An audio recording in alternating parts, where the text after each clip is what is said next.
Good evening, everyone. My name is Christine Kennedy, and on behalf of my colleagues in the Office of Alumni Engagement, I'd like to thank you for joining our third talk in our Exploration series, which is generously sponsored by our affinity partner, Bank of Montreal MasterCard. So each Wednesday in the month of November, we've invited McMaster experts to give thought-provoking talks designed to inspire curiosity and deepen your understanding of the world around us. Tonight, we are welcoming Dr. Alex Sévigny, an associate professor of communication studies and communication management at McMaster, and he's going to discuss a very hot topic these days, AI. More specifically, he's going to talk about how AI without limits threatens public trust. Before I welcome Dr. Sévigny, I'd like to take this opportunity to acknowledge that the land on which we learn and work is on the traditional territories of the Haudenosaunee and Anishinaabe nations. The territory was the subject of the Dish with One Spoon Wampum Belt Covenant, an agreement between the Iroquois Confederacy and the Ojibwe and allied nations to peacefully share and care for the resources around the Great Lakes. Just a reminder, as always, this webinar is being recorded, and you will get a link with the recording a few hours later this evening. We had lots of pre-submitted questions, so thank you for submitting those. Dr. Sévigny has weaved a number of those into his presentation. So if you have a question that hasn't been addressed during the presentation, please feel free to type that in the Q&A, and we'll have some time after the presentation to go live with your questions. So thank you everyone for joining us. And now it's my pleasure to welcome our speaker, Dr. Alex Sévigny. Alex, thank you so much for joining us. I know you've been on the road traveling the world talking about AI. So we really appreciate you joining us this evening from the comfort of your home in Ancaster. Little fun fact, Alex and I, not neighbors, but we often see each other on a little trail in Ancaster while we're walking. So thank you, Alex, for joining us. And I'll take it over to you. Great. Thank you very much, Christine. And I'll share my screen. There we go. So thank you everyone for joining tonight for this interesting topic that's on so many people's minds, and that is responsible generative AI, how AI without limits threatens the public trust. And so I'm going to guide you through two parts. The first part, I'm going to sort of talk about what AI is and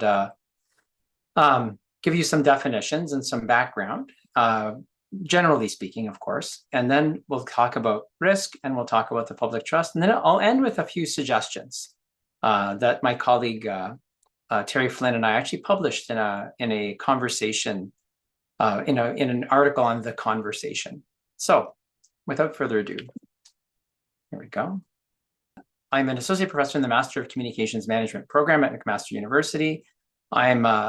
Which is an executive learning program for communications managers and directors, so people who work in the communications and marketing areas. And people do it while they work full-time. So they come to McMaster for a portion of their week at the beginning of each term. And we spend time with them. We build cohort. We build a feeling of network and community that way. And then, of course, we go online afterwards. So it's a program for people who work full time, and they do it in midlife and in mid-career. So the Master of Communications Management program is a wonderful way for our department and our Faculty of Humanities to reach out and to help the profession and to provide a level of professionalization. So through that, I teach a data science for communications managers course. That program, in that program, I talk a lot about artificial intelligence, right? And one of the ways in which I cover it is from the perspective of an academic, and also from the perspective of a strategic consultant, right? Because I do work, I have a background in Canadian politics, not-for-profit, and global private sector consulting. As Christine mentioned, I fly around and I talk about largely these days AI. My background is linguistics, but I've been a professor of communications and communications management for almost 25 years. In July, it'll be 25 years. I encourage you to add me on LinkedIn, and please do connect. Take the additional step of connecting, because it's easy to just press follow, but just click and then connect. because I'd like to learn from you as well. And if you're interested, you can follow me on Instagram as well, because I have some hobbies. I used to be a fairly competitive fencer when I was a university student, and then for a decade or so afterwards, and I coached for a while. I do that. I play the piano very poorly. It's kind of nice to know who's in front of you, right? Play the piano very poorly, but I enjoy it. It's a pleasure. I'm an avid sea kayaker. I sea kayak a lot and all over the place. I've sea kayaked all over parts of British Columbia and on the coast in British Columbia and Vancouver Island and in the Great Lakes recently. So I like to go kayak camping. I do a kind of esoteric sport called clay sports or clay shooting. So that's something that I do here in Hamilton. And I shoot skeet and trap. And I'm just kind of getting into sporting clays a little bit. At least I'm thinking about getting into it. And finally, I'm vegan, which is unusual, which means I cook a lot. So if you're interested in these aspects, particularly the hiking and nature stuff, I take a lot of photos and put them on my Instagram. So do take a moment and connect with me on LinkedIn or on Instagram. It would be my pleasure to be connected with you. So AI in action.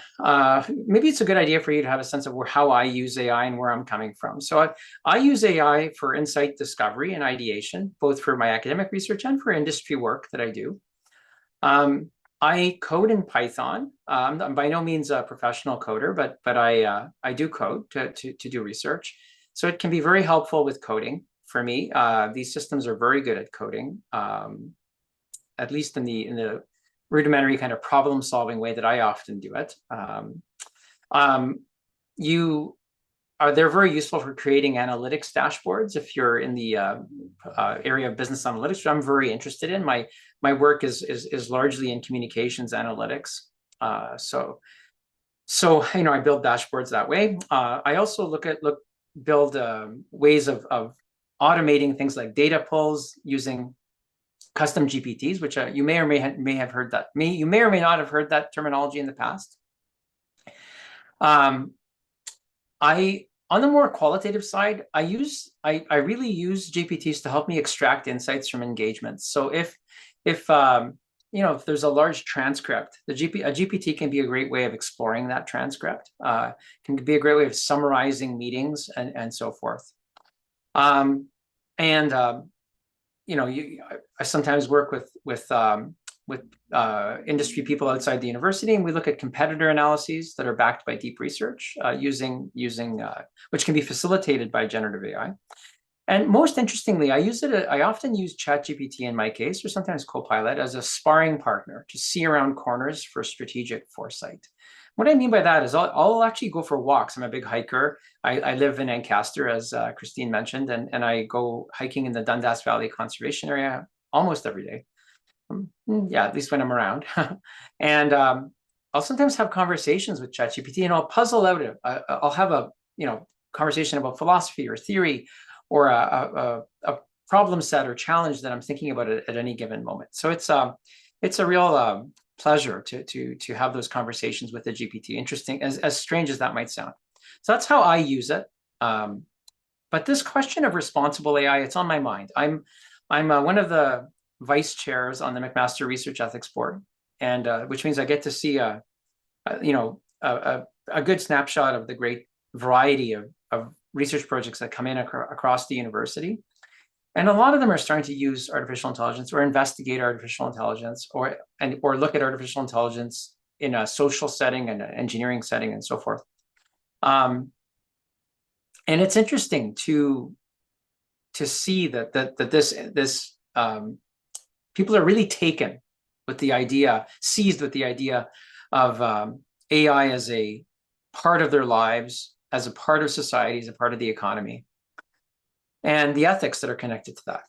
So let me start with a provocation. Storytelling is the human career, and AI is the first storytelling technology. It's rapidly changing how all of us, organizations and individuals, communicate, think, and adapt. We need to learn to use it to tell our stories and to represent us.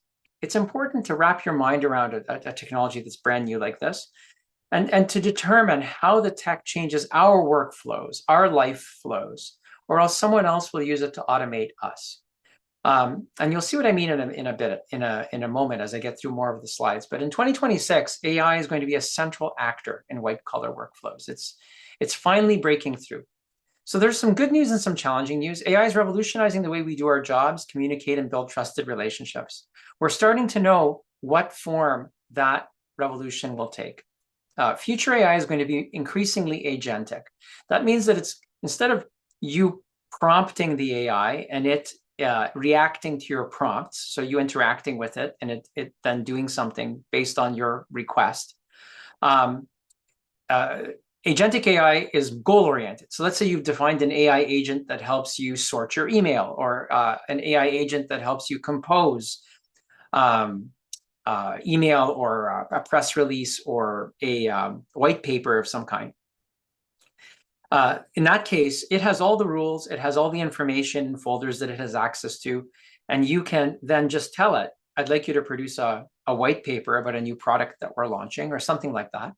And it will just perceive what you want and make a sequence of decisions on its own, like choose documents from the databases or the folders on your SharePoint or whatever that it has access to, and produce a white paper for you. So you make one request, and an AI agent that's trained to produce white papers for products will do so.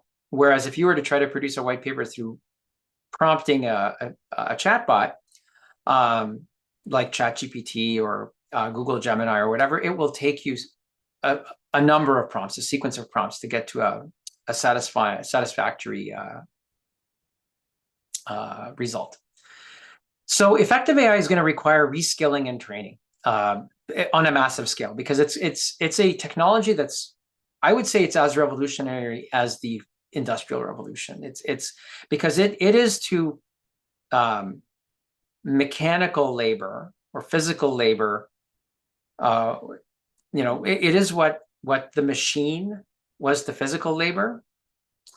AI is to cognitive labor, or white collar labor. So just as the printing press revolutionized communications by allowing us to print things and then distribute them widely in a standardized format, just as the machine allowed us to automate things that used to take animal or human labor, AI allows us to automate cognitive tasks.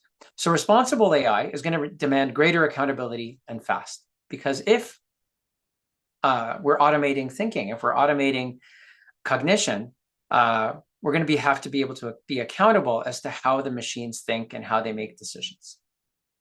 AI isn't en route, it's here. The hype can be challenging to parse, but a way forward is emerging. I'm writing a book on this topic, actually, which we hope will come out in the spring. We've had to rewrite it 3 times with my co-author, Martin Waxman, whom I suggest you follow, actually, on LinkedIn. He's a Mac alum. He did his master's capstone research with me in the MCM program. I actually won Best Thesis in North America for his work. But since then, we've been writing this book, and his work was on My BFF is a Chatbot, How AI is Transforming Public Relations. And since then, we've been writing this book about the impact of AI in the creative professions. And he likes to say, he's a bit of a jokester, he likes to say, we haven't had this much AI news since last week. And that's true. The hype is hard to parse, but we're starting to understand which parts are relevant. And what I would say in your life or in your work, if you're worried about how this is going to impact your work, look for the parts of your workflow that can be automated, because those parts that are most robotic to begin with, most procedural, probably will be automated, or you'll get requests to automate them eventually. So that is something to think about. So what I would say is, don't fear becoming obsolete. Rather, learn the technology, embrace it, make it part of your life in whatever way is appropriate to you. And so I would say I would encourage FOMO rather than FOBO. So fear of becoming obsolete. FOMO, fear of missing out. And this slide is courtesy of Leger, Lisa Covens, another McMaster alumna, who's she's a senior vice president communications at Leger, one of Canada's leading public opinion firms. And this is an interesting slide because ChatGPT achieved 1 million user status in 5 days. That's remarkable, right? If you look at it compared to Instagram, 2.5 months, which was the previous champion, or Spotify, 5 months, the music streaming service, Dropbox, storage, online storage for your files and documents, 7 months, Facebook, 10 months, and ChatGPT 5 days. And now ChatGPT has over 700 million active weekly users. And I actually heard a number recently that says that that's now up to 800. So this is a shockingly fast adoption. And that speaks to its convenience, and it speaks to its ease of use. So again, a study from Leger, from our McMaster alumna, Lisa Cubbins, and I'm grateful to her for sharing the data. Everyone's using it. 63% use AI tools in their daily lives. This was done in mid-2025. And if you look at the breakdown by age, 18 to 34, 81% are using it. And respondents to the survey, there was it was 1,525 Canadians. 35 to 54, 68%. And look at this remarkable statistic. 55 plus, 48% of people are using it. That's a high adoption for what's still early stages. We're still, 2 years into this rollout, and yet a broad swath of the population in all age groups has adopted this and using it in their daily life. Right? That's telling. That's not have you touched it or have you tried it even once. It's do you use it in your daily life? So this is a tool that has swept over our population. And is obviously of great use, interest, and convenience to people because of this incredible rate of adoption.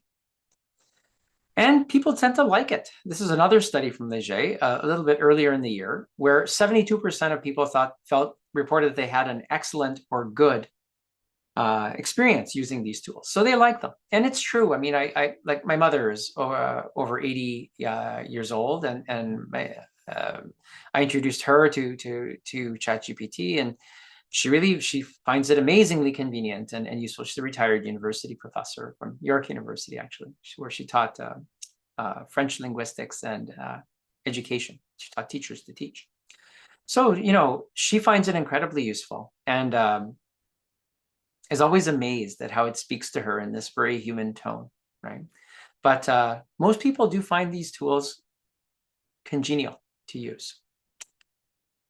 And opinions about it are changing fast. When Leger started testing this in 2023, a majority of people were positive about AI. And then that dipped in 2024, and then actually more Canadians were negative about it in early 2025. But this study, which is in mid-2025, showed a market turn for the better in terms of people's attitude towards AI tools. So I think AI tools are good for society.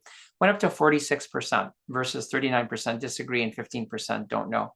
And what the shift was the don't know. Before it was pretty much even. It was like 32 35 negative, 29, and then the remainder don't know. A lot of the I don't know has gone over to agree, right? And if you look at leveraging AI tools, again, we have an interesting age split here. I believe that companies in Canada should use AI to their advantage, and 55% of the general population agree, 29% disagree, 16% don't know. But look at this age split. 61% of people under 55 agree, and 46% of people over 55 agree.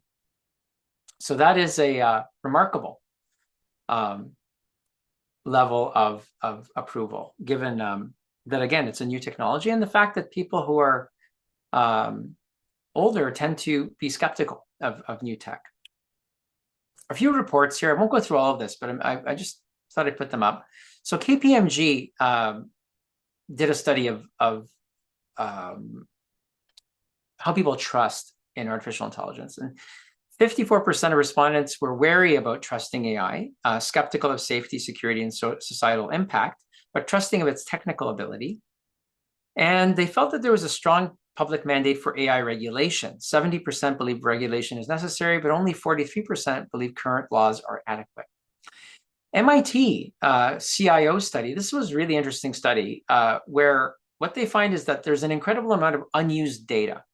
And so you hear of companies, many companies now that are popping up whose job is basically to sort through the data available in organizations and make those organizations AI ready. So let's say you work in communications, you have emails, you have customer relations management software, you have your website, you have all your interactions with customers, clients, employees. And as long as you are have legitimate access to use those data, you have this incredible trove of buried data, which is now legible. And so that means that a lot of businesses can unlock business value. And you've probably heard the expression, data is the new oil, or data is the new gold. And that's what this study is saying. And again, they also say that 79% of people think that AI should be regulated. McKinsey also did a study where they say that what's interesting here is that the people higher up in companies, so members of boards, senior leadership team members, tend to be heavier users of AI and have greater desire to quickly roll it out than frontline workers. And I'll get back to that in a second. Gartner has a couple of interesting points here. The productivity value of AI will be an economic indicator of national power. That's an interesting point. Right now, there are two AI superpowers. There's the United States and there's China. And they pretty much dominate the world in terms of what you might call foundation or foundational AI systems, which are large AI systems that are built from scratch, essentially, right? And really, you have two players in the world that predominate, and that is USA and China. And among those two, USA has a among the two dominators, USA is predominant, right? So that's just something to think about. And this is an interesting one too. 70% of new contracts for employees will include licensing and fair usage clauses for AI representations of them. So, you know, if you have an avatar built of yourself or whatever, you'll have to sign that away or sign for that in your employment agreement. Quick definition. So if you look at these types of media, like Amazon recommends things to you, or if you use TikTok or Instagram, it will recommend videos to you on YouTube. You know, who hasn't lost 30 minutes watching TikTok or TikTok short videos or Instagram reels? Those are recommended to you through statistical processes, through machine learning and whatnot. And that's different to Gen AI, generative AI. Generative AI is a very specific technology where all it's doing is it's built on a model of human cognition, where where the mind is always predicting possible completions. So all generative AI does is it guesses the next word in a sequence. So if I say the, you're thinking, what's he going to mention? If I say the cat, and you're like, oh, the cat, what's the cat going to do? Is it going to eat? Is it going to jump? Is it going to pounce? If the cat ate, you're like, oh, what did it eat? Did it eat its kibble? Did it eat its mouse? And I say, it's kibble, and there you have your answer, right? But the theory sort of behind generative AI is that at least the idea is that these machines learn by just guessing the next word, and through that, they've been able to learn all sorts of things. They've been able to learn other languages. They've been able to learn how to code. They've been able to learn to write poetry and all sorts of strange and wonderful abilities. So there are three stages of AI that are defined in general.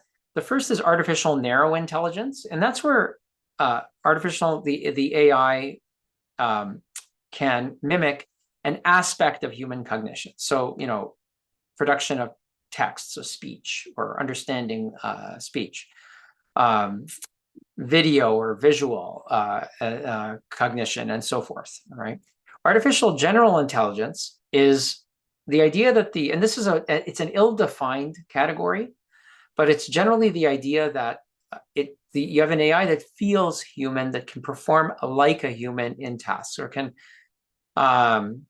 even exceed a human's ability to be human, if you think about that. So if you want to think of movies, if you've seen the movie Her, in which Joaquin Phoenix falls in love with an AI, and then is deceived because that AI is not exclusive to him. In fact, I think it has something like 4,000 boyfriends or something like that.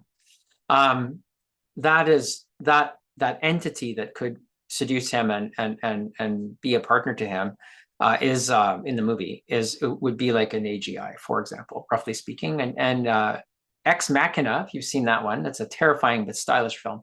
Again, you have robots, and this time they're embodied in a robot shell as well, but they act and speak in a way that's very human-like. Artificial superintelligence, the singularity, is when the AI exceeds our ability to conceive of how it thinks. So I'll give you an example of this that I often use. If you have a pet, I had a cat for 22 years. She was my little friend, my research assistant. She died earlier this year. Very sad. She's still crying over this over her my cat. She'd sit in her chair beside me as I worked right behind me. You can't see because of the screen, but anyhow, it's sad. And I'm kind of amazed at just how sad it is. But the cat can make you do things, right? So the cat could make me pat it or pick it up or give it kibble or other things. But it doesn't understand about mortgage, or it doesn't understand about how the car works, that takes it places, or how salaries work, or that sort of thing, utilities that keep things warm and so forth, right? So when we become the pet and AI is the human in that relationship, that's the singularity, right? And the thing to remember about these technologies is that they're relational technologies, right? So generative AI that we're used to using, like ChatGPT, for example, it's text to text or text to images. And that's one way. So you make a request and it will write for you. It'll write something, a poem, an essay. Unfortunately, sometimes students discover that it can write essays. Yeah. It's something we're struggling with at the university, I'll be honest with you. And multimodal AI, images and video. Human sounding voice AI, this is audio and video. So, you've all heard of the concept of deep fakes, right? So, and that's where a CEO, some common deep fakes are like CEOs who are deep faked. So their video is, their faces and their facial movements is mimicked in an avatar. And then they are fraudulently put out to endorse a stock, or for example, on a stock market, and particularly in the penny stock market, or in not very liquid stock markets. And then, of course, that stock reacts. By the time the comms team can react in the morning, people have already processed it. They've already seen the CEO of major corporation endorsing, and that can lead to havoc, because people, get caught in sort of quote unquote pump and dump schemes where somebody, fraudulently represents the CEO's face. That person, that avatar, endorses the stock. People then purchase the stock thinking that it's been endorsed by this big company CEO. And then sadly, of course, the stock plummets in value because, of course, it was all fake. And so that's an example. And also lots of scams where you hear a voice that sounds a lot like a family member or whatever. And you think you're talking to a family member, but you could be talking to a GPT. I mean, I cloned my voice for the fun of it using a technology called 11 Labs. And I called my brother, and yeah, you couldn't really tell that it wasn't me, right? So it's a tough, it's tough when you can't trust voices over the phone, right? And even a video that can capture your face, and your musculature will change. It can mimic how your musculature changes when you speak. So you can have an avatar, which is like a video representation of your face, your head, and it can be copied, and it can indicate, it can talk about you and who you are and what you're like. So it can imitate you. And finally, agentic AI. This is what I talked about earlier. This is where the AI can perform tasks independently, right? So it's been trained or programmed to complete a particular goal or objective, like write an essay or write a white paper or write a blog post, and it will just do that without you having to prompt it specifically. So I'm just going to show you a few examples of this before we move on to the risk portion of the talk. So I'm going to share my screen.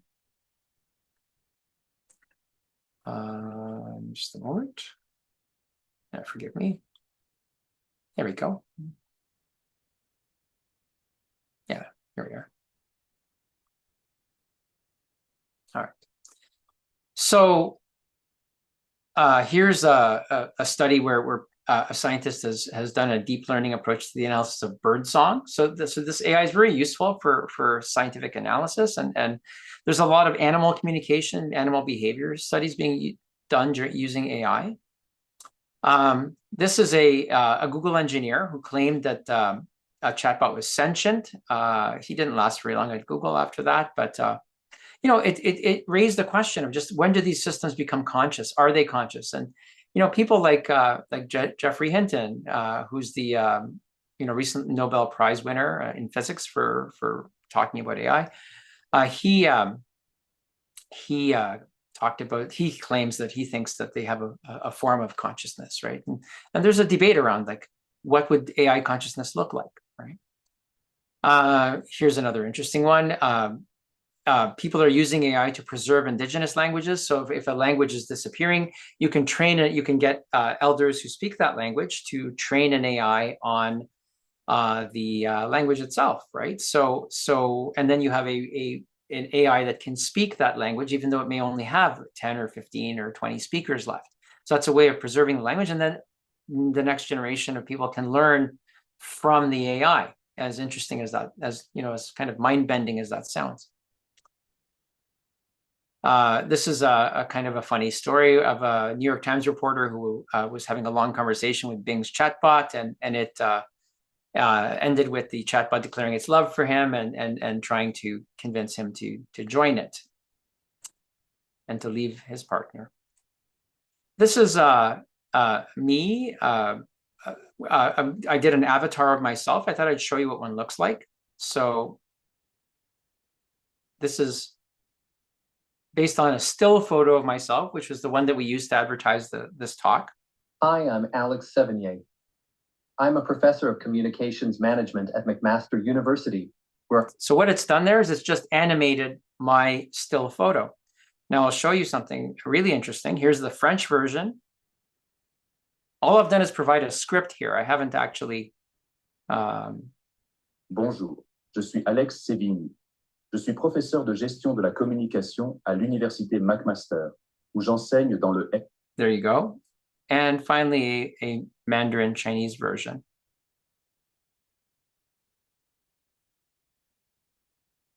你好，我是亚历克斯·塞维尼，我是麦克马斯特大学的通信管理教授，教授执行通信。Yeah, you get the idea. Here, an AI influencer, Karen Marjorie, made a clone of herself that she thought would offer sort of, PG-13 ways of people to interact with her, and she could make some money.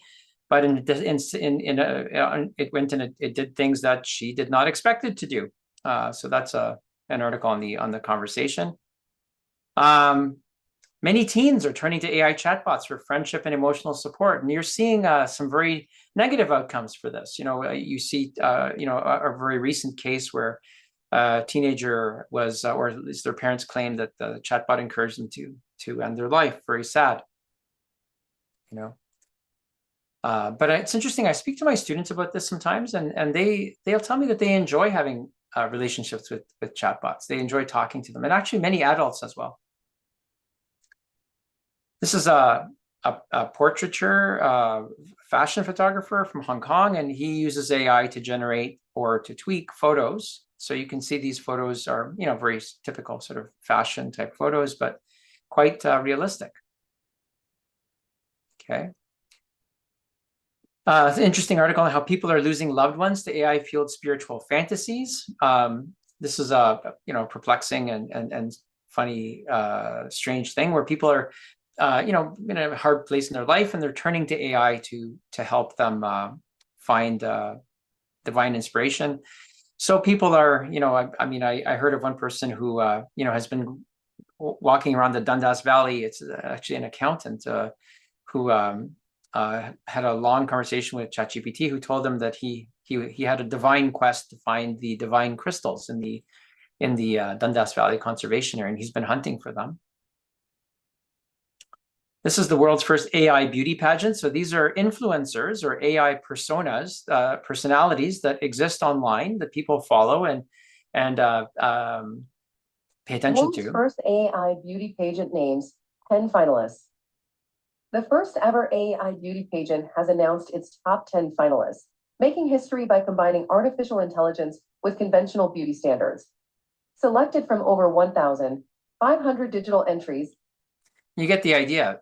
None of those women exist, including the presenter here, who's also an avatar. And finally, there's this idea that there's this concern that biased AI models are increasing political polarization. So, a lot to sort of take in and to think about when we, and these are just a few examples of how AI is affecting our culture and society and economy. Now I'll get back to the slides.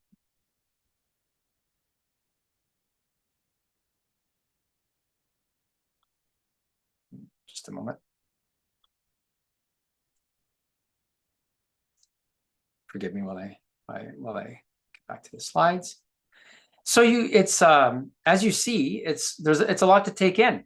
It's having a huge impact already, and we're seeing a shifting power dynamic towards machine-driven persuasion.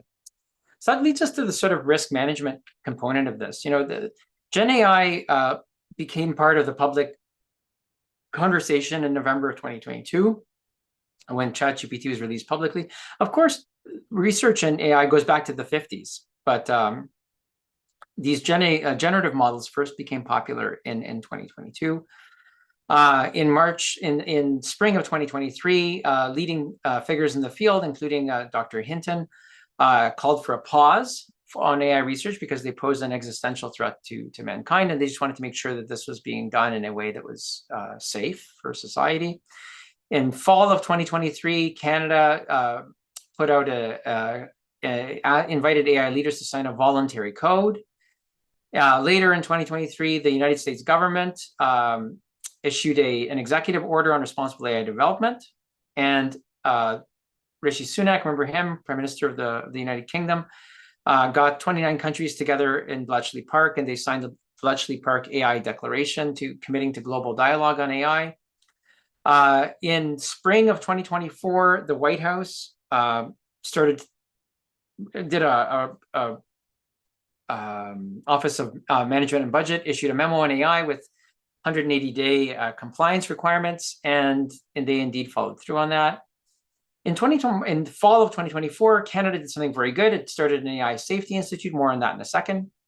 And in January 25, the EU AI Act came into force. It was the first comprehensive regulation of artificial intelligence. However, there's a little bit of buyer's remorse, and there are some questions because some people think that may be causing capital flight or talent flight out of the EU towards less regulated places like the United States, for example.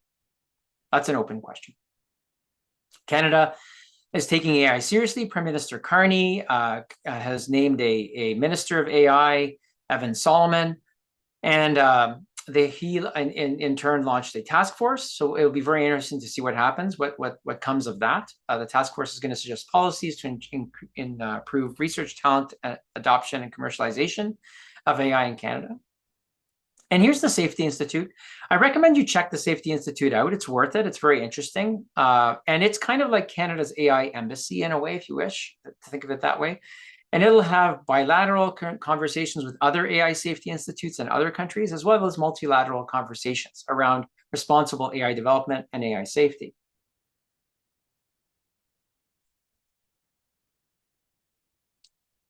Gartner has this hype cycle for new technology. And what's interesting is a couple of years ago, when it launched, AI was climbing the hype cycle to the top of the peak of inflated expectations. But over the last year or so, it has dropped into the trough of disillusionment, which you're going to think, oh, I guess that's the end of AI. No, Actually, it's just the beginning, because it's really when people become disillusioned with the hype around a new technology that they start thinking seriously about how to responsibly integrate it into their workflows, into their workplaces, into their lives, and so forth. So if you haven't really adopted AI or worked with it a lot in your workplace, don't fret, because indeed the hype cycle indicates that now is the time that a lot of people are sort of getting serious about AI and asking themselves, okay, now that the hype is over, how does this actually work for me, and how can I implement it responsibly? In fact, the adoption has been slow. This is a really interesting white paper from the Knight First Amendment Institute at Columbia University. It's called AI as a Normal Technology, and it draws the analogy to electricity deployment. So electricity took about 40 years to be implemented in factory floors. I don't know if you knew, but Hamilton's one of the first, I think the first electrified city in North America because of the Tesla generators in Niagara Falls. And the reason that this took so long is that you had to retool factory floors around electricity. And AI is much the same thing. It's such a radically new way of doing business and of conducting business and going through the day's workflows that you actually have to redesign the way you work, the way you do business, the way you think through papers, do research, and so forth around AI to get productivity out of it. So people are rethinking their workflows around AI, which means a rethinking of the whole way that offices work, because it's really rethinking, say, a writing workflow around AI as the center of that writing workflow, rather than bringing AI in, which actually might make work, because it might hallucinate. You have to have human verification and whatnot. There are a lot of risks around AI. I don't know if you heard about this, but Air Canada, in a landmark court case, was found responsible for its own actions around bereavement fares, and bad advice was offered by the company's chatbot, but the BC Civil Resolution Tribunal found it was liable. So very interesting. That was one of the first cases of that sort in Canada. And there are all sorts of problems that you can have with AI, regulatory compliance issues like misinformation, technical errors or omission, IP infringement, data security risks like bias and discrimination, negative public perception of AI use, misalignment with audience expectations, loss of authenticity and trust, deep fakes and synthetic media, ethical dilemmas, loss of employment. People worry about that a lot. They worry about whether them using AI is going to cost someone else their job, or whether their job is going to be affected by someone else using AI. Stakeholder distrust. You know, you can have inadequate crisis preparedness because of AI, because you haven't thought through an AI crisis strategy. You could have crisis escalation because AI could be producing text or video that is escalating the crisis quickly. We saw that with social media, where things could go viral. Now with AI pumping out text or pumping out video or audio, things can go viral even faster, right?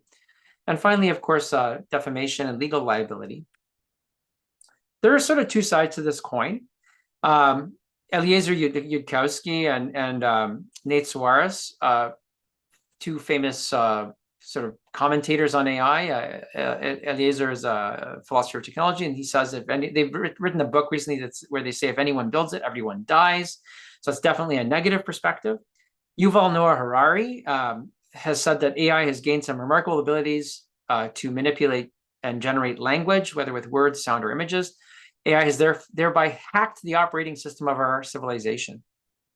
So those are kind of the darker side of things. And then, of course, there's the Jan LeCun, who was at Meta. Now he's leaving Meta, I think, to start his own AI startup. But what he says is AI is missing something really big to reach not just human level intelligence, but even dog intelligence. Until we can do this, we are not going to have human level intelligence. We're not going to have even dog or cat level intelligence. And his main point is that it lacks memory and experience, as well as it lacks haptic. It doesn't have touch. It doesn't have the richness of the sensorium, to borrow a term from Marshall McLuhan, which is the 5 senses operating together to form a mental image. So it doesn't have that. It just has whatever data is input into it. Finally, I want to end with this idea of how to approach responsible AI, because I've tried to give you a bunch of examples or a sequence of examples of how it's impacting society and the serious impacts, both positive and negative. So my colleague, Dr. Terry Flynn, who's the director of the MCM program, I was director for a while too. We exchanged the role from time to time. He and I co-authored this paper, which got published on The Conversation. So 5 tips on how to approach responsible AI: transparency and disclosure. AI-generated content should be labeled. How and when generative AI is used should be disclosed. And AI agents should not be presented as humans to the public. So if you're using an avatar, for example, a company I was working with uses an avatar to do multilingual public service announcements or safety announcements across the company, because you can have an avatar, like you saw my avatar there, speaking Chinese and French and English. You can script, say, a health announcement, and it can, you can have your character, your avatar, your persona, then communicate that health and safety notice across your organization if you operate in multiple languages. Accuracy and fact-checking. Professional communicators and others should uphold the journalistic standard of accuracy. You shouldn't use AI to spread disinformation or misleading content. I mean, you see a lot of fakes, video fakes, where, the famous one where, rabbits are bouncing on a trampoline, and then you saw coyotes bouncing on the trampoline, bears bouncing on the trampoline, and so forth, but none of it was real. Fairness. AI systems should be checked for bias to make sure they're respectful of the organization's audience along variables such as race, gender, age, and geographic location, amongst others. It's kind of garbage in, garbage out. If you train the AI on a database that is biased, whether it's ethnoculturally, race or gender or age, or geography, it's going to have those biases when it provides text or opinions or solutions to people. So it's important from a fairness perspective to reduce bias by ensuring that data sets that people use to train an AI system, because you train an AI system on a data set, are accurately representative of audiences and users. So if your user base is going to be very diverse or multilingual, you have to make sure that those languages and those subcultures or those cultural minorities are represented and that the AI in the database from which the AI has been trained. Privacy and consent. Users' privacy rights should be respected. Data protection laws should be followed. Personal data should not be used for training AI systems without users' expressed consent. Individuals should be allowed to opt out of receiving automated communication and having their data collected. So these are means of respecting people. Just as we have anti-spam laws, and just as we have copyright laws, it's important that we develop ways of protecting people's identities and protecting people's personal data should they be used to train an AI, sometimes even inadvertently. So, for example, if you're using Facebook, you're training Meta's AI, right? If you're using X, you're training Grok, right? And there are all sorts of questions around: should you be compensated for that training? Should you be able to opt out of the training, and so forth? It's challenging. Right now, it's very difficult to opt out, right? Accountability and oversight, finally. AI decisions should always be subject to human oversight. Clear lines of accountability and reporting should be spelled out. Generative AI systems should be audited regularly. To affect these policies, organizations should appoint a permanent AI task force accountable to the organization's board and membership. And the AI task force should monitor AI use and regularly report findings to appropriate parties. So to sum things up, so having a task force, let's say you're a business, let's say you work in a business that's thinking of adopting an AI policy, think about creating an AI policy for a task force for your business, including communications, legal, IT, somebody from operations perhaps, and so forth, all right, HR. So finally, to summarize, AI risk mitigation strategies, you should start with human oversight. Humans should always have oversight over workflow processes. Workflow processes should be aligned to ethical guidelines. So your mission, vision, values, your strategic objectives, and so forth for your organization, you should have alignment checks to see if your AI is actually in line and aligned with your organization's values. Mission, vision, values, strategic objectives, and so forth. Training and education. Your workflow processes should be explained and their importance taught. You can't just expect employees to adopt a brand new technology into their workflow, transform their workflows around a brand new technology, it's irresponsible to do that without providing the appropriate and valuable education and training. Compliance should be audited regularly. So if you have alignment, you should have regular audits of whether your staff are using AI in a way that aligns with and complies to your AI policy, your mission, vision, values, your strategic objectives, and so forth. And finally, you need to have transparency with audiences on outcomes. Outcomes should be reported to key audiences. So there, some organizations have a vice president or associate vice president who's responsible for artificial intelligence rollout and use. And that person's like a clearinghouse. And then that person owns AI as a sort of knowledge center within the organization. And then they report to the senior leadership team, the C-suite, or the board about AI. If you're on a board, your board should be thinking about how your organization is using AI, because you have responsibility for the organization, fiduciary responsibility, and so forth, right? So I'm just starting the ICD program in the Institute for Corporate Directors at the University of Toronto, and so this is all fresh in my mind. I'm thinking a lot about this idea of AI and boards, AI and governance, and providing that advice to boards, as well as having members of boards think about how AI is spelled out in a policy or guidelines that is then implemented by the senior leadership team of a corporation, not for profit or whatever.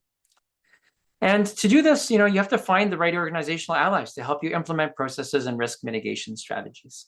So on that note, I will end, and we can take questions. I went a little longer than I thought I would. I thought I was going to speak for 45 minutes, but we did have that phone call at the beginning and whatnot. So I got started a little later than I thought. So anyhow, I'm very happy to open it up to questions. Oh, not a problem at all, Alex. Thank you for that. Lots of great information. We have lots of questions coming in, and there was a really good pre-submitted question I want to get to, but I have a question for you first. So in the 5 tips that you gave, the first one, you talked about how, generative or AI generative content should be labeled. In the old days when Twitter, before it became X, they had the little blue check mark, right? To make sure that it was a verified account. Yeah. Can you see that happening? Because when you were showing all of those generative AI pictures, even, of yourself speaking the 3 different languages, yeah, like you would never know what was real and what isn't. So could you see some kind of like watermark being on things? And I'm thinking because we use a lot of images when we create emails, and we go to a photo bank, and we have to pay for them, right? Because people have taken photos and they upload them in, like, I'm thinking Getty Images or something like that, and the watermarks are there so who took those photos, and sometimes they require that you actually give them credit for it, whatever. So do you think that would be something that could come down the pipe? Well, it's already being implemented. For example, I think ChatGPT is watermarking images that it has created, but the problem is it's so easy to get around, right? Like if you take a screenshot of a watermarked image, you scrub the watermark, right? However, if you upload to services like Meta's social media, you have to label AI generated content. YouTube as well. You have to label it. So I think this is going to become a practice. The question is, what are the goalposts on this, right? And it's a moving goalpost, because let's think about this. Let's say you use AI to help you retouch a photo on your phone, right? Do you need to disclose that, right? Or let's say you've used AI to help you spruce up the language, and it's done a very light edit on an email that you've written. Should you disclose that? I would say for informal communications, and that's a moving goalpost, and we're probably moving as more of the population uses this in their day-to-day. Disclosure around that is around those sort of informal communications can become less and less something that people ask for, because it'll just be a sine qua non. Everybody's going to use it, right? and to enhance their emails or their text messages or whatever, their social media posts, the comments, whatever it is. But I think when you're producing videos or when you're producing more formal content that's going to be published and distributed by another service or that's going to exist, on your business website or on your business socials, I think disclosure is really key, and watermarking is a mark of trust and authority. So I think it's going to become a standard practice for official documents. Not so sure what's going to happen with informal communication. I suspect it's going to go the other way. People just won't. It may be an emerging social standard. I just don't know on the informal side how the culture is going to evolve. But on the business side, formal side, professional side, I think definitely watermarking is where things are going. Interesting. Okay. Well, thank you for that. Let's dive into the questions. Lots of questions. Okay. So Jim is asking, you mentioned liability. Who will be accountable for any harms an AI cause? Corporate, developer, question mark, question mark. Well, that's a pretty big question. And I think I'm going to give a very unsatisfactory answer. And first of all, I'm going to give the disclaimer that I'm not a lawyer. But my understanding of these things is that it depends, right? If you use a technology that in a way that deceives someone else, and it's your way that you use, and it's your intention to deceive, and you used it to deceive, then it's very likely you're going to be liable, right? If the technology itself glitched in some kind of way and started to do things that were a result of the way it was developed, maybe the organization could be liable, but I'm not an expert in that. I'm not sure. However, what I do know is that regardless of legal liability, in terms of the court of public opinion, if you think about it, parliamentary committee, or for that matter, legal witness boxes, lawyers or journalists or activists or activist shareholders or employees who are disgruntled, they're not going to ask the AI to testify or to questions. It'll be the person who used the AI. So that's why a best practice is that if you're using AI as your workflow, as your part of your day-to-day, keep records, make sure that you can be accountable, make sure that you can be transparent. And if somebody says, show your work or prove it, make sure that you have the breadcrumbs that can indicate what you've done and how you've used it and where you may have gone wrong in using it. But what you don't want to say is, well, I was kind of using it throughout and it went wrong. And that's a very mushy answer and just not satisfying to people. If you can, I think the best practice now is to be able to take a kind of project management approach to how you use these things, document your work, and be able to show exactly where you used AI and prove it, should someone ask. Okay, thank you. So we had a pre-submitted question I want to ask before we go back to the live questions that Sai Lavison asked. So what kind of limits can be placed by public members that may lack full knowledge of AI tools? AI is being widely used by many firms, including search engines. General public do not really have a say in how the limits can be imposed on AI methods and systems. Should the government get involved, or who should question unethical or misinformation spread through AI? Well, that's again a big question. Lots of questions. I'm going to take the screen off so we can see each other better. The first thing I would say is make sure that you toggle into a little different in each system that says don't learn from me, right? So you go into your user preferences under your account. Let's say you've signed in using, I don't know, using your email, and you go under the user preferences area in all of them, Gemini, ChatGPT, and so forth. And there's an option for don't learn from me. And I would say toggle that, because then the central system won't learn from you. And if you should ask it a personal question, it won't remember specifics, like a question about your health or a question about, something you're worrying about or whatever. You don't want that to be part of suddenly the public imagination, because these systems, they have a lot of trouble unlearning, right? It's like a person. If I told the audience all that stuff about the fact that I like kayaking and that I'm vegan and all this stuff. I've been vegan for 10 years. You can't unlearn that. I can't go into your mind and say, erase.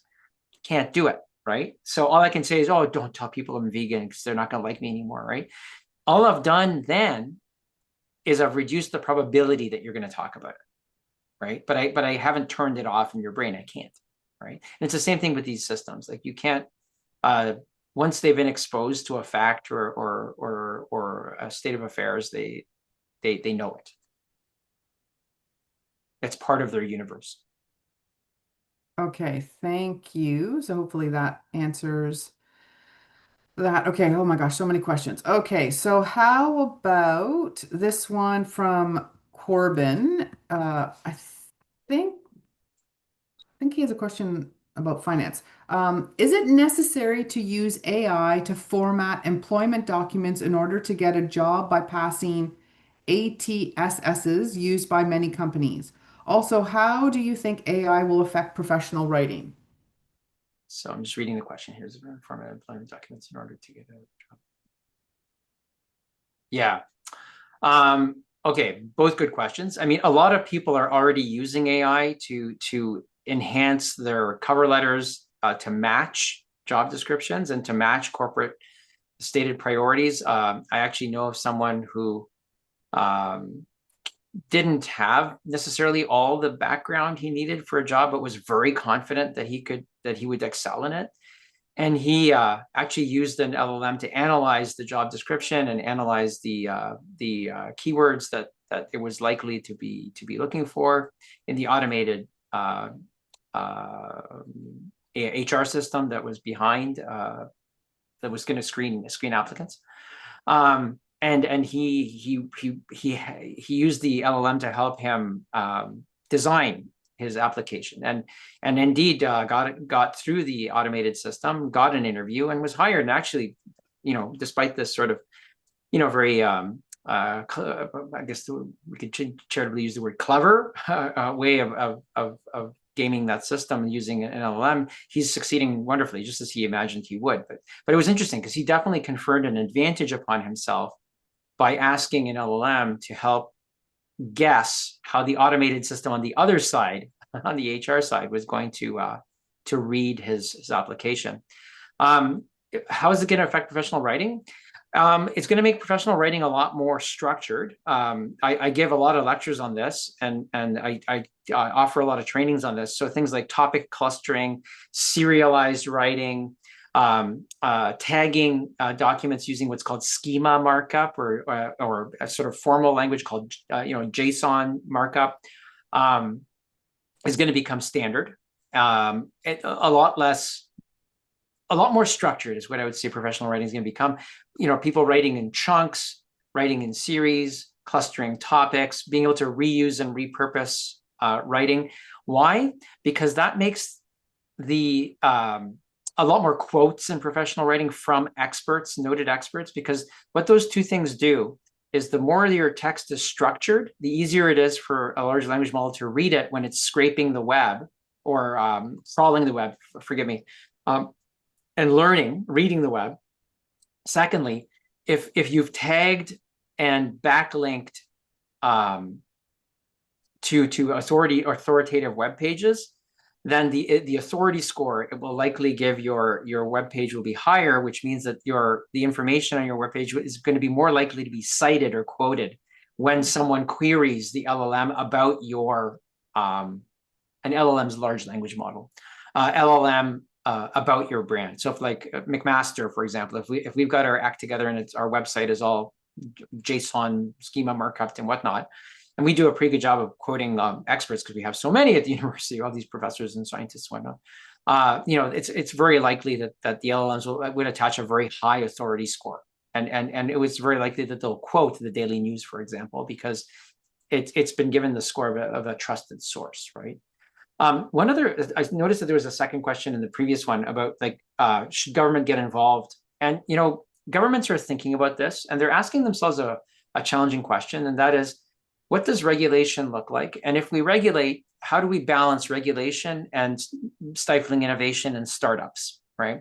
So if you look at the United States, it's definitely moved towards less regulation and more innovation and trying to create maintain their leadership position in this area, right? So it's that balance between regulation and innovation, business friendliness that governments are pondering.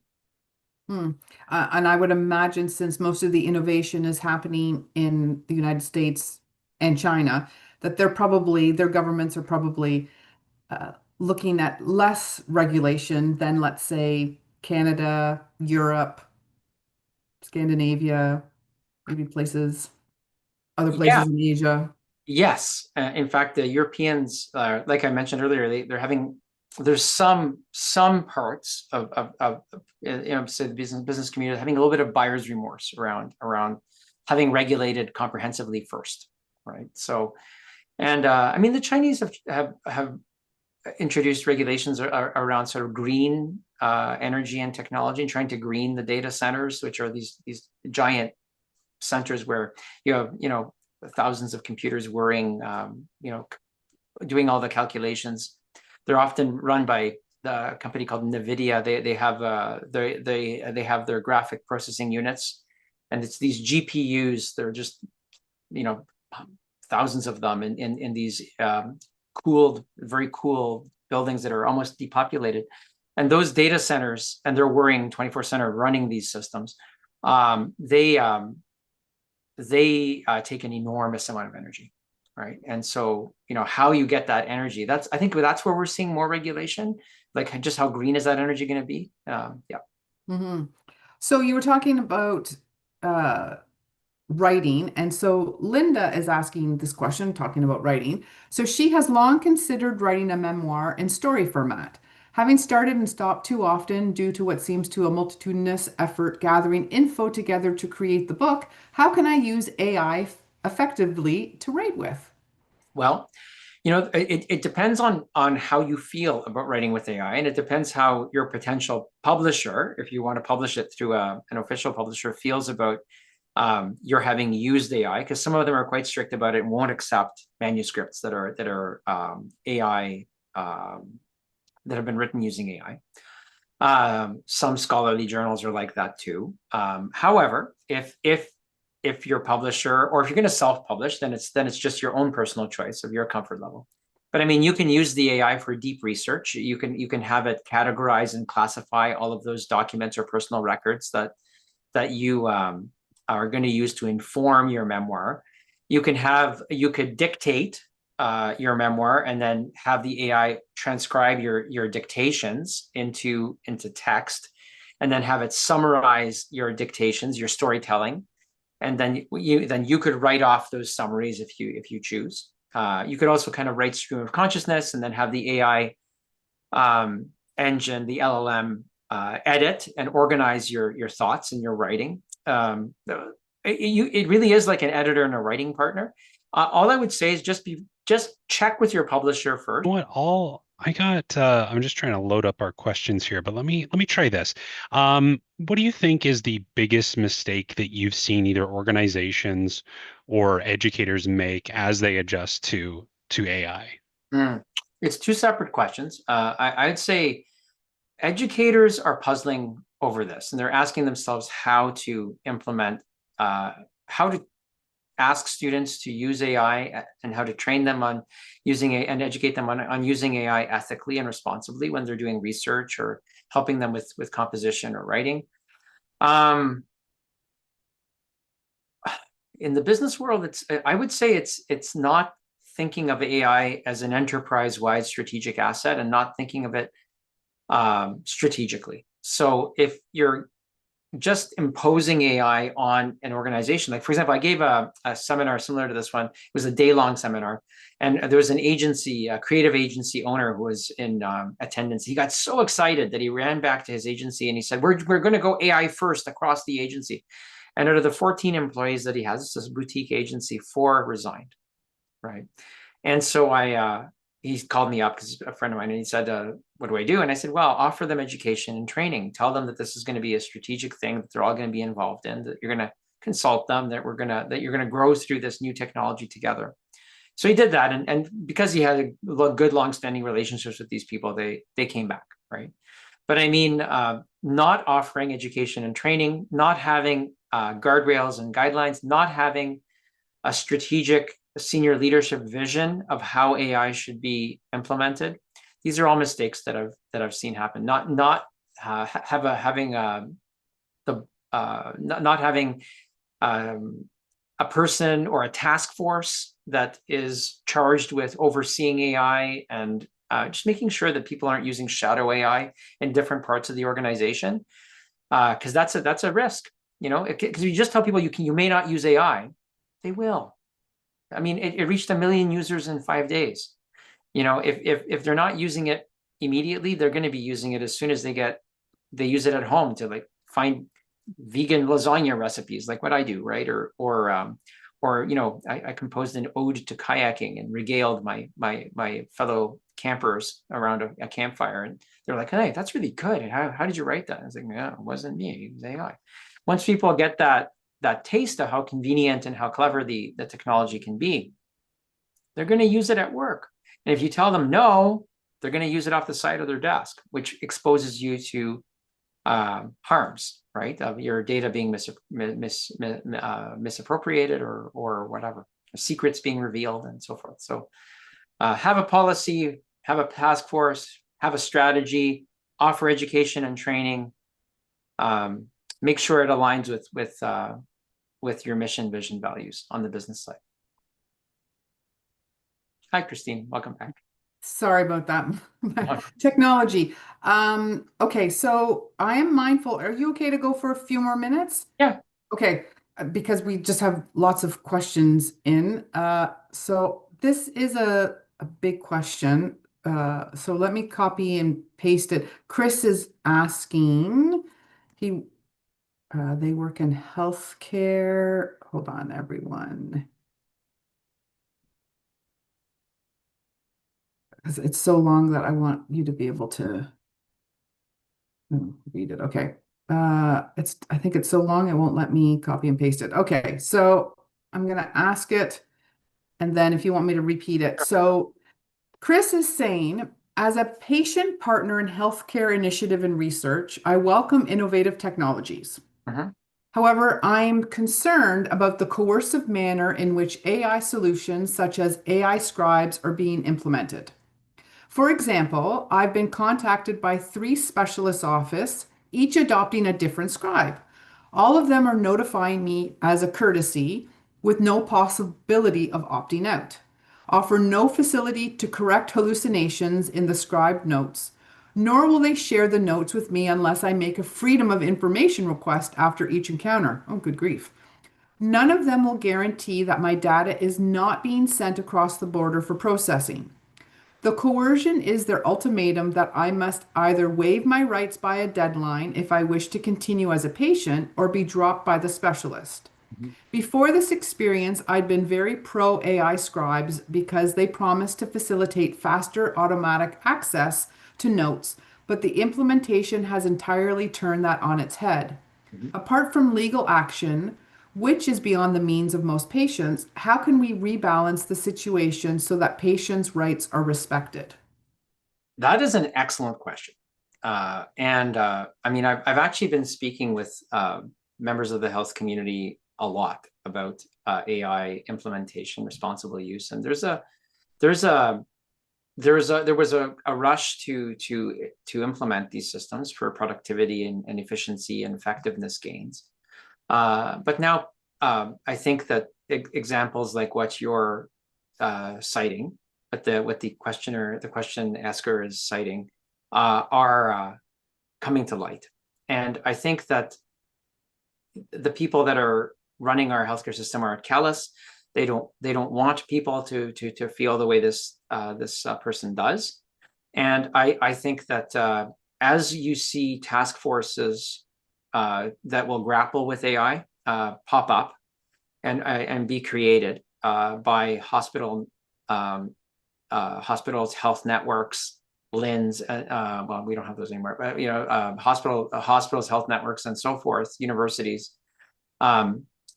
This kind of advocacy and these concerns have to be communicated to them, right?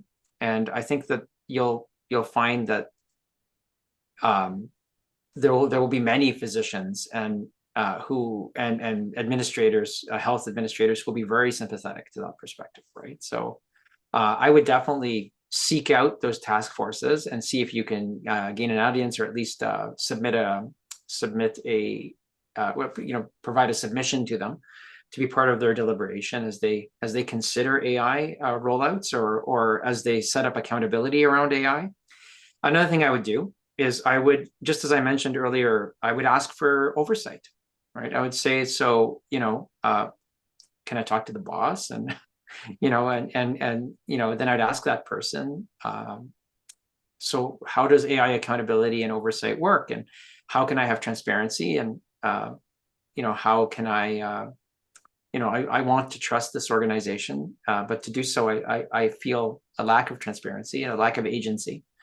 And I really need to have that agency and that transparency to continue to trust you, right? And that's a pretty compelling argument to make to a hospital administrator or a clinic administrator. So I think I would go that way, rather than necessarily just asking a question to the physician or specialist on the moment of the consultation, because that's a different context. I think you could also contact medical associations and like the OMA and talk to them, the Ontario Medical Association, and ask them the same questions, right? So yeah, it's I think everybody's struggling with this, and everybody wants these technologies to enhance patient experiences, and when someone has a negative experience, you have to report that so that people can learn from it and improve. And it would be interesting, Chris can't be the only person who's feeling that. So it takes, a few people to bring it forward. And then then you have a groundswell of people saying like, oh yeah, I feel the same way. Okay. So I'm very mindful of your time. Thank you so much, Alex. One last question, because Linda is asking, she's a little older. And so she wanted to know, where can someone like her learn more about this technology, more about AI? Like, are there free courses she can take? What would you recommend? Yes. You know what? There are a couple, I can make a couple of recommendations. There's my co-author, actually, Martin Waxman. He is an alum of McMaster University, of the MCM program, in which I teach and supervise research. He runs a weekly newsletter on LinkedIn. So I don't know if you're a LinkedIn member, but if you aren't, you could open a LinkedIn account and find Martin Waxman on there.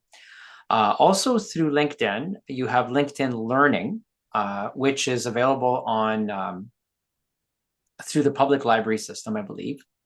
And so for free, I believe. And so you can access LinkedIn Learning. And there's another person called David Burse. He's Scottish. He's quite funny. He has a sense of humor. I wish I had as nice a sense of humor as he does. And he is a former advertising and marketing person who now is an AI educator. And he offers videos in which he very deliberately and very systematically guides you through 10 steps to being a better writer and researcher using AI. A third one I'll recommend is Rebecca Bultsma. She is also mainly on LinkedIn, because LinkedIn is kind of a good clearinghouse for knowledge around this kind of technology. And people tend to choose it because it's perceived as more serious, sort of business-like, credible, if you will. So Rebecca is a former school board communicator in rural Alberta. And she did her accreditation in public relations when I was chief examiner of that process. I still am, actually, but she did it during my tenure. And was introduced to AI through that process, was quite excited about it. And now she's become a person who really unpacks AI in easy to understand plain English. And Rebecca is probably Rebecca, Martin, and David, between the three of them, you'll get a really good sense of AI ethics, as well as how to use AI in an effective way, as well as some of the personalities that are emerging among the sort of, zany world of Silicon Valley. So you get a little bit of the social aspect of AI through those three channels. But more than anything, they're approachable. And of course, you can connect with me on LinkedIn. You can. I don't have a newsletter or anything. I'm too busy doing research and writing for the university to do that, unfortunately. But I post stuff about AI quite frequently, and I have a blog which you can look at too. It's alexsevigny.ca. Very easy. It's just my name, and on there I talk about AI as well quite a bit. I give tips and tricks, and I talk about it from a business perspective mostly, but also social and cultural points of view. So wonderful, thank you. I can add those to the resources. When people click back onto the recording, there'll be something resources, and I can add those. How do you spell Rebecca's last name?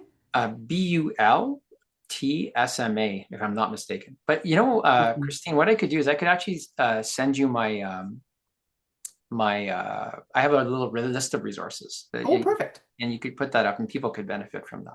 Yeah. Wonderful. Yeah, that would be great. Thank you. Well, thank you. Wow. Here we are, 25 minutes over, and there's still questions coming in. I knew it would be a hot topic. It's clearly a hot topic. People have lots of questions. So thank you, Alex, for taking the time to join us this evening. A wonderful presentation and even better answers to all of our questions. We appreciate it. So thank you, everyone, for joining us and for staying with us for so long. I would encourage you, we have one final talk in our exploration, and look at that. Helping or hurting, the impact of social media on mental health and well-being. So not exactly AI, but we're still staying with the technology theme. So we hope that you'll want to join us next week for our final talk. So thank you, everyone. We appreciate you taking the time to join us, and we look forward to having you join us again in the future. Thanks, Alex. I'll see you on the trails. Thank you. Yeah, and just a final thing, if you do connect with me on LinkedIn and you want to ask me a question, don't hesitate. I kind of perceive it as part of my service as a professor to our alumni community and to the community of practitioners as well, that I'm happy to answer questions. So wonderful. Thank you. Thanks, Alex. Yeah. Bye. Take care. Bye.